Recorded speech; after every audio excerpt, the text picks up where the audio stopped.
The Emperor's New Clothes. Once upon a time, there was an emperor who was obsessed with his clothes. He didn't care about ruling his kingdom or helping his people. He only cared about wearing the finest, most extravagant outfits. Every hour of the day, he would try on a new outfit and parade around, showing off his wardrobe to everyone. One day, two swindlers came to the emperor's city with a sneaky plan. They claimed they were the best tailors in the world and could make the most beautiful clothes anyone had ever seen. "But these aren't just any clothes," they told the emperor. "They are magical. They're invisible to anyone who is foolish or unfit for their job." The emperor, eager to have the finest and most magical clothes, immediately hired the two swindlers to make him a new outfit. He gave them a large sum of money and expensive fabric to get started. The invisible clothes. The swindlers set up their looms and pretended to work day and night, weaving cloth that didn't exist. Of course, they weren't making any clothes at all.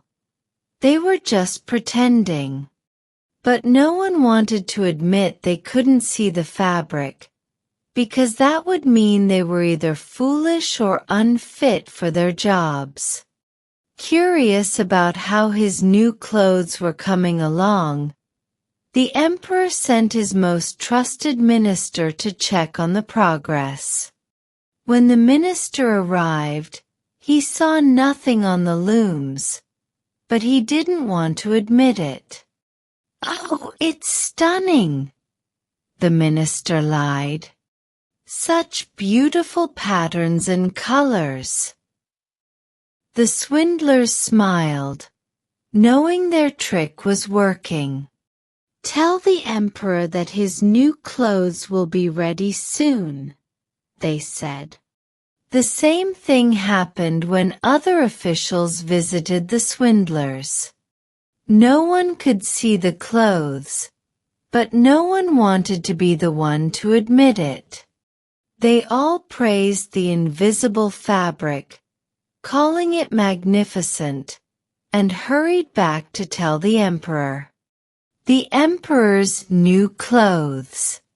Finally, the day came for the emperor to see his new clothes.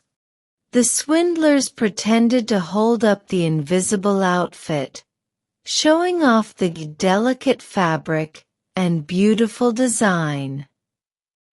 The emperor, of course, couldn't see anything, but he didn't want to admit that he might be foolish or unfit to rule. "It's incredible," the emperor exclaimed, pretending to admire the invisible clothes. "These are the finest clothes I've ever seen."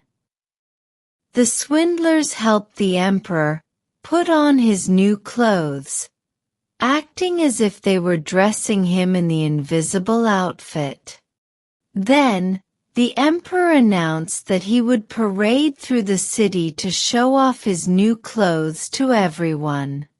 The parade. The emperor walked through the streets, proudly strutting in his new outfit, which was, of course, absolutely nothing. The people of the city had heard about the magical clothes and didn't want to seem foolish, so they all cheered and clapped, pretending to admire the emperor's clothes. "Magnificent!" they shouted. "Such beautiful clothes!" Even though no one could actually see anything, everyone went along with the lie. But then, a small child in the crowd spoke up. "The emperor isn't wearing anything at all," the child cried out, pointing at the emperor. The crowd fell silent. Soon more people began whispering, "He's right. The emperor isn't wearing any clothes." The truth spread through the crowd, and everyone started laughing.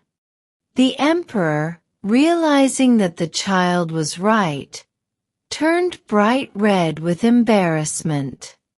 But he was so proud and stubborn that he continued his parade, pretending as if nothing was wrong, even though everyone knew the truth.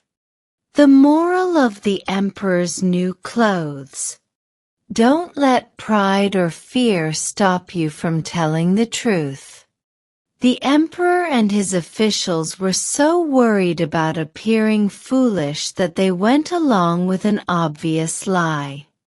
This story teaches us that it's important to be honest, even if it means standing out or being different from everyone else. Sometimes, the bravest thing you can do is speak the truth, like the little child in the story. Questions about the emperor's new clothes. 1. What did the two swindlers claim was special about the clothes they made? 2. Why did no one want to admit they couldn't see the clothes? 3. Who finally spoke up and told the truth about the emperor's clothes? 4. How did the emperor react when he realized the truth? 5. What lesson does this story teach us?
Little duck.